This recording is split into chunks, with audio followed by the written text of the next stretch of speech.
Here we are with John Lloyd, who doesn't need presentation, but at least in Italy they know him well because he, with his brother, won doubles in the Davis Cup in the year that Italy afterwards won the Davis Cup, because we won in Chile. And Panata was always saying that you were the best player, but he wanted to make points serving on David's forehand, and that was not a good idea, according to Bertolucci. What do you think about it? Well, my brother had a terrible backhand, but he had a good forehand, so I think Adriano sort of wanted to show that he was the boss and wanted to serve to my brother's strength. So I was happy about that. Of course. Because if it went to my brother's backhand, then I could have got put in hospital at the net. But with the forehand was good. But that was a big match for us. That match went on for 4.5 hours on court number one, and we were down 2-0, and we came back and won, and we saved I don't know how many match points. It was one of my best matches I ever played. Well, did you play Zuccarelli in singles or? Well, the first match I lost, where we lost the match, well, we were already down 2-0. Yeah. Because Roger Taylor, who was playing number one, Yeah. lost to Zuccarelli. Yeah. And then I lost 7-5 in the fifth to Panata, which was expected. And Yeah. then we won the doubles. Yeah. And so the fourth match was Roger Taylor, who lost to Panata, so the match was over. Yeah, Yeah, yeah. Listen, you just came. Well, your best results were probably in Australia, no? Australia, I got to the finals in '77 when I lost to Vitas Gerulaitis. I mean, you know, the slam in the Australian in those days wasn't like it is now. Yeah. It was still a big tournament, but some of the players didn't come over because it was over Christmas. But still, you know, I got to the finals and should have won that match. I lost in 5 sets to my friend Vitas, which was a big disappointment. Although if I was going to lose to someone, he's the guy, because you know he was a great guy, and always one of the saddest days when he passed away at 40 years old with a tragedy, the way that happened with the carbon monoxide poisoning. But I had some good singles. The US Open, I got to the quarterfinals. I played pretty well there. Wimbledon actually was my worst of all the slams in singles. Because you were feeling pressure? Yeah, but it was really self-inflicted pressure, really, because I played well in Davis Cup in Britain, and Davis Cup is just as much pressure. You're playing for your country. There was no reason, but for some reason at Wimbledon, I never played my best in singles. I won 2 mixed doubles, which was great, but singles, I was always very disappointed with my performances there. I had a couple of big ones. I beat my friend Roscoe Tanner one year when he was seeded number 3, and a lot of people thought he was going to win the title that year. And I beat him on court number 1. But it was typical of my Wimbledon performances that the next day I lost to a German player called Karl Meiler, who I should have beaten, and lost in that match and let myself down after having one of the best wins of my career. And that was my Wimbledon story. Yeah.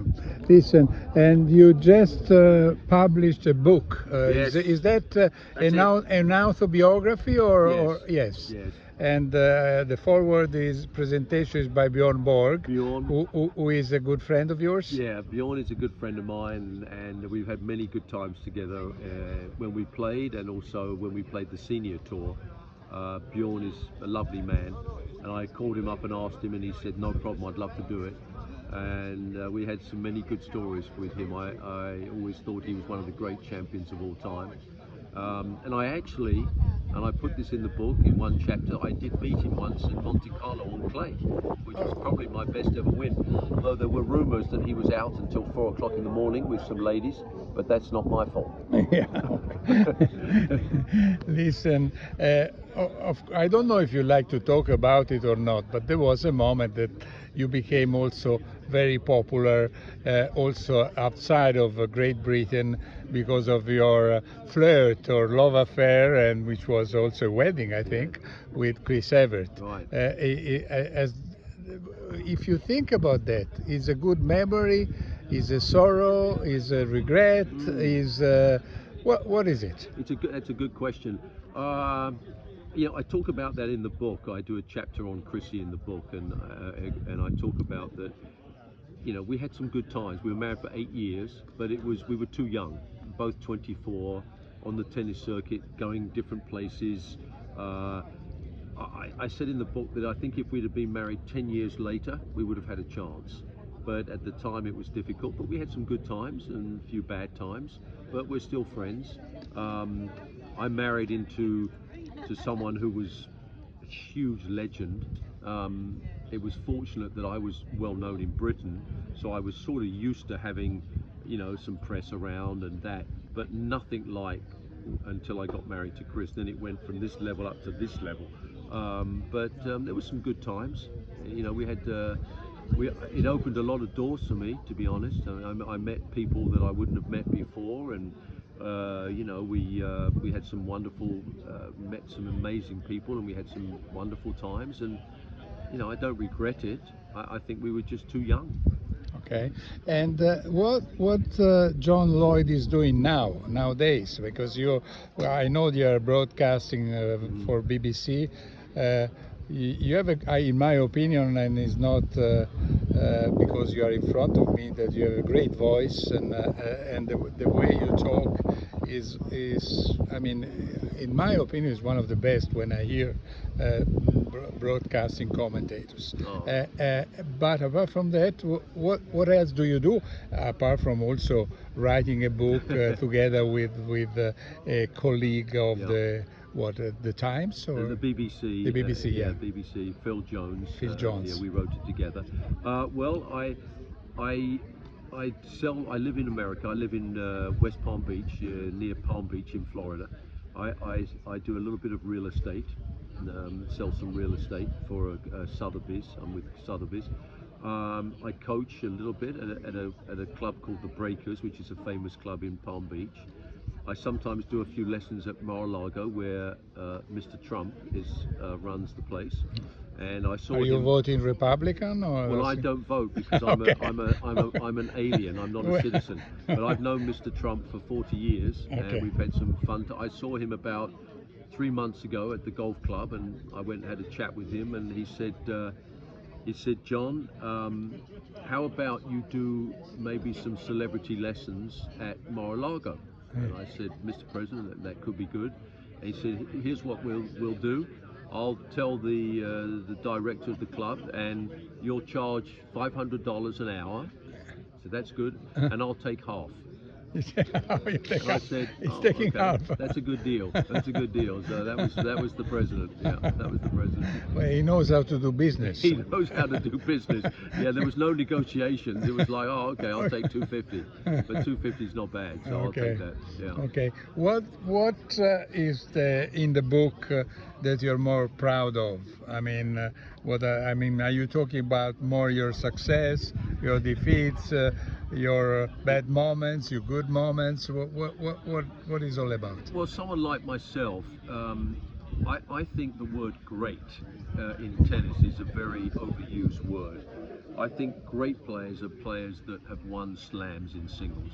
That's when you become a great player. I was a good player, and a good player cannot write a book about what he did just on the court. It's not enough. If you're McEnroe or Connors, or you can talk about the successes at Wimbledon, the US Open, and how you 5-all in the 5th set on the semi-finals, you hit a winner, blah, blah, blah, blah. Well, I can't do that because I had some success, but not enough. But I've been very fortunate in my life. I've had a very lucky life, and I've lived in 4 decades of professional tennis. I came in at the end of the Rod Laver era, and then came in with my era, which was Borg, Connors and McEnroe, and then went into the next era through Davis Cup. I was Davis Cup captain with Henman, Rosetsky and Agassi, Sampras, and then the TV puts me into another one. So this book is really stories more than anything, and I'm proud of it, but it's also some serious stuff. I do a chapter. I had 6 years ago prostate cancer, and I talk about, I'm very honest in the chapter about that, and also I talk about my family, and my son, who I'm very proud of, had an addictive problem, and he's been clean now for 13 years. I'm very proud of him. When I wrote the book, he asked me if I was going to mention it, and I said no, and he said, no, I want you to, because maybe it will help someone. So that was a very emotional and difficult chapter to write about that period in my life, which was without a doubt the worst period, but then it became the most wonderful period to see my son turn out to be this amazing human How old is he being. now? He's now 32, 33, Okay. and just got married. Very successful. Where? They both, my daughter and my son, both live in Los Angeles. Okay. That was where I was married to my second wife. I'm now divorced. I live in Florida, but they remained in California. My daughter works for Netflix. She's very successful. Just had a baby boy. I'm now a grandfather. So I write about all those experiences, and then you combine it with tennis stories, and I do a lot of name dropping. I'm good at that. I've been around a lot of celebrities. I have some funny stories about celebrities that I think people will like to hear, I hope. And just hopefully funny stories. And I've been very fortunate. I've met presidents, I've met the queens, I've met royal family, I've met billionaires in terms of amazing businessmen. I've met people from here to there and everywhere in between. And I've been to countries that I'm a boy from a place called Leigh-on-Sea in Essex, a small town, from a family that below middle class. And I've seen every country in the world that I've wanted to be in. I've met people. I'm very, very fortunate and very lucky. Since you said you have been in every country, could you tell me something about Italy and the Italians? Italy is one of my favorite countries in the world. I love Italy. I didn't like playing Davis Cup there. That was tough. Playing Barazzuti in Rome, and sometimes although I made a lot of money on that day because they were throwing coins at me, so I made a lot of money, picked up a lot of coins, which was fun.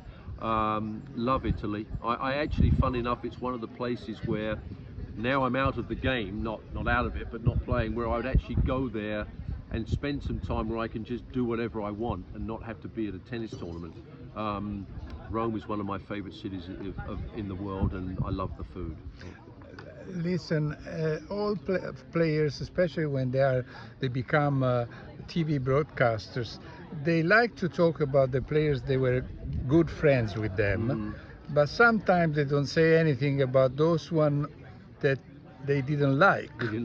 So, are you going to tell me if there was someone that you really didn't like, didn't get along, didn't want to see him, and so on? When I was playing, or in general?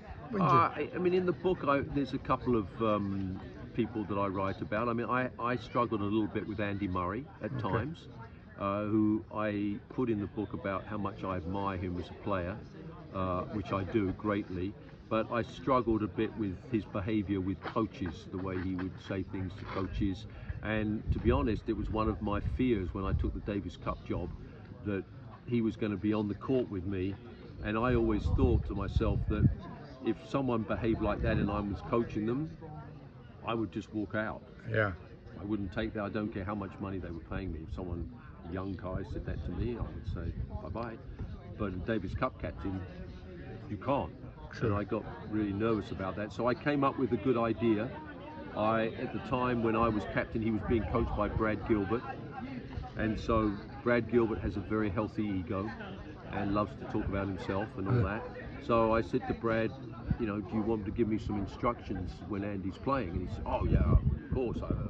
So he told me all these things, and I wrote it down, and I said, you tell me when you want me to say it. And Andy would be playing, and I could see he's getting mad, and I'm thinking, oh God, he's going to come and start shouting at me, and I've got 10 million people watching, and I can't say go away, I'm Davis Cup captain, TV. And so when he would do it, Brad would tell him he has to come into the net more on the forehand or something. So Andy would come in, and I could see he was mad and was going to say something, and I'd say, Andy, you need to come in on the forehand more. And he was about to say something, and I said, he told me to tell you. It was him. So I pointed at Brad. So he got all the crap, and I just gave him the towel and see you later. So Andy was difficult for me.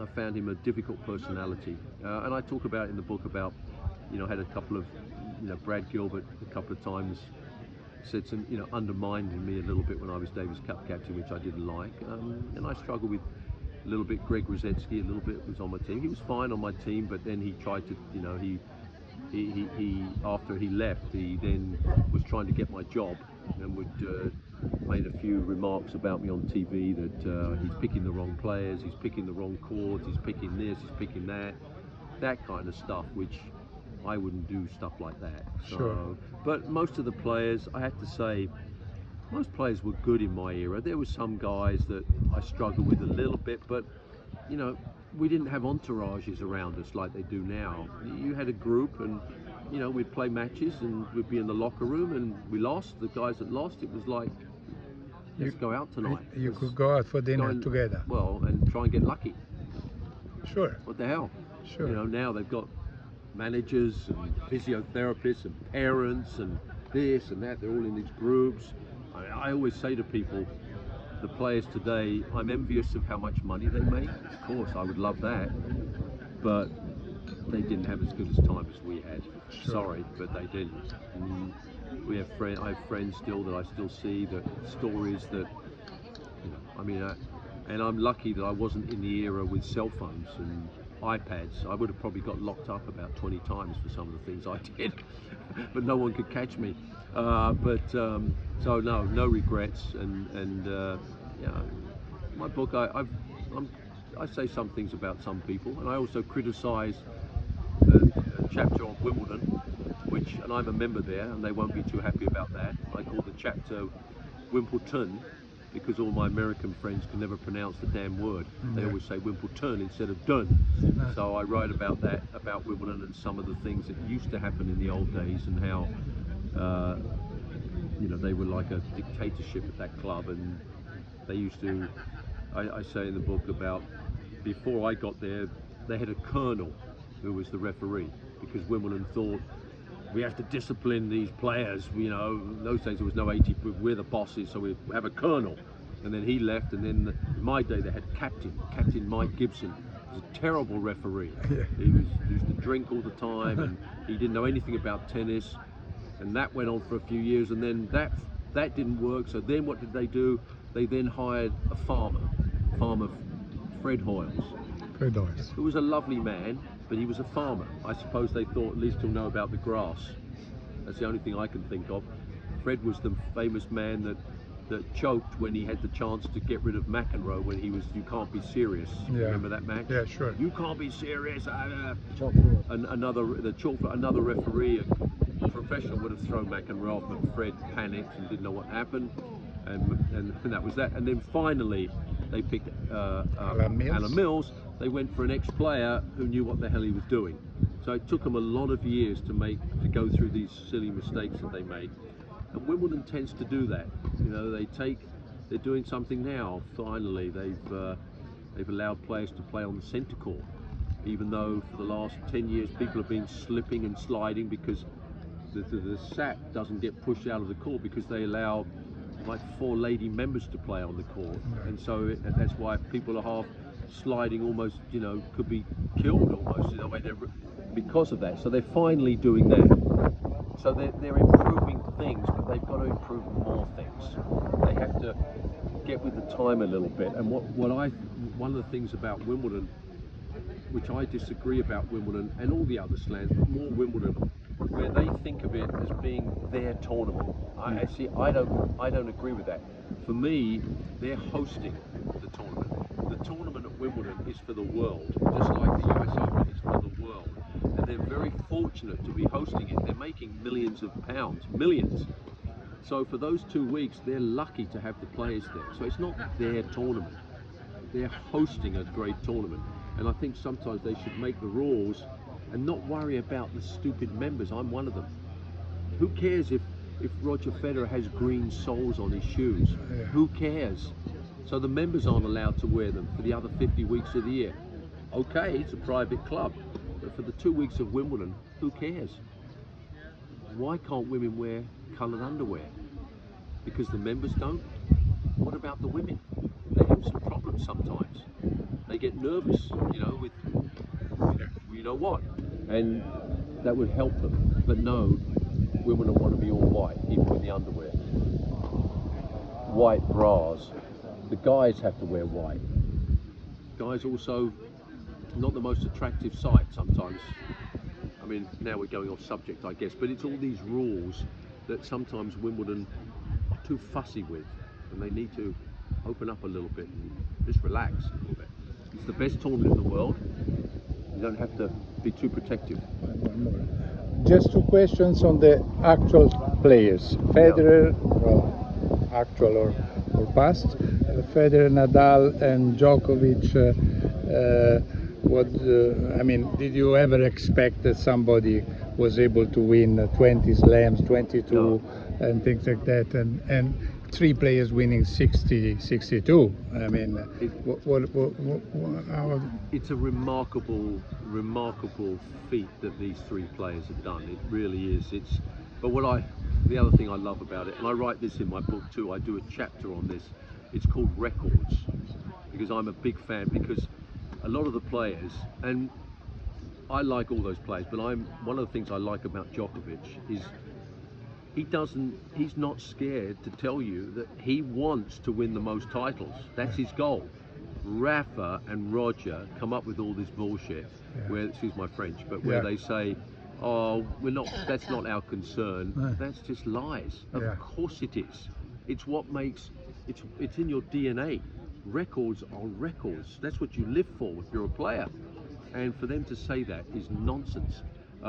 Who is the greatest of all time? It's a fun conversation. I mean, I thought for sure Novak was going to win more, and then Nadal does what he does. I still think Novak is going to win more in the end.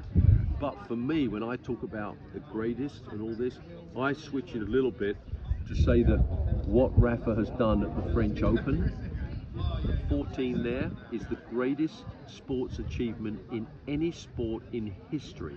So for me, whether he finishes second or third in the, in terms of slam, what he has done is, you tell me any other sport, you can't compare football, all these other ones, because they're team games and you have people to help you. He did it on his own. It's a miracle. He's played 16 French Opens, let alone won 14. It's impossible what he did. So for me, that to me is the greatest achievement that any person has ever done. Well, before you say something about Alcaraz, do you think he's going to win how many slams? I think he's going to. Well, someone asked me if you had $1 million, which I don't. But someone asked me, would you bet that Alcaraz was going to end up with less than 10 slams or more than 10? And I said more than 10. He hasn't won one yet. But I'm that, and then obviously injuries could happen. But if all that away, for me, he's the one of all the new guys, and there's some really good ones, Medvedev, obviously Berrettini, Tsitsipas, Zverev. For me, he's the one out of that group where I see him winning multiple slams, and I think he's going to be. Hey John, first of all, because we're here for a reason.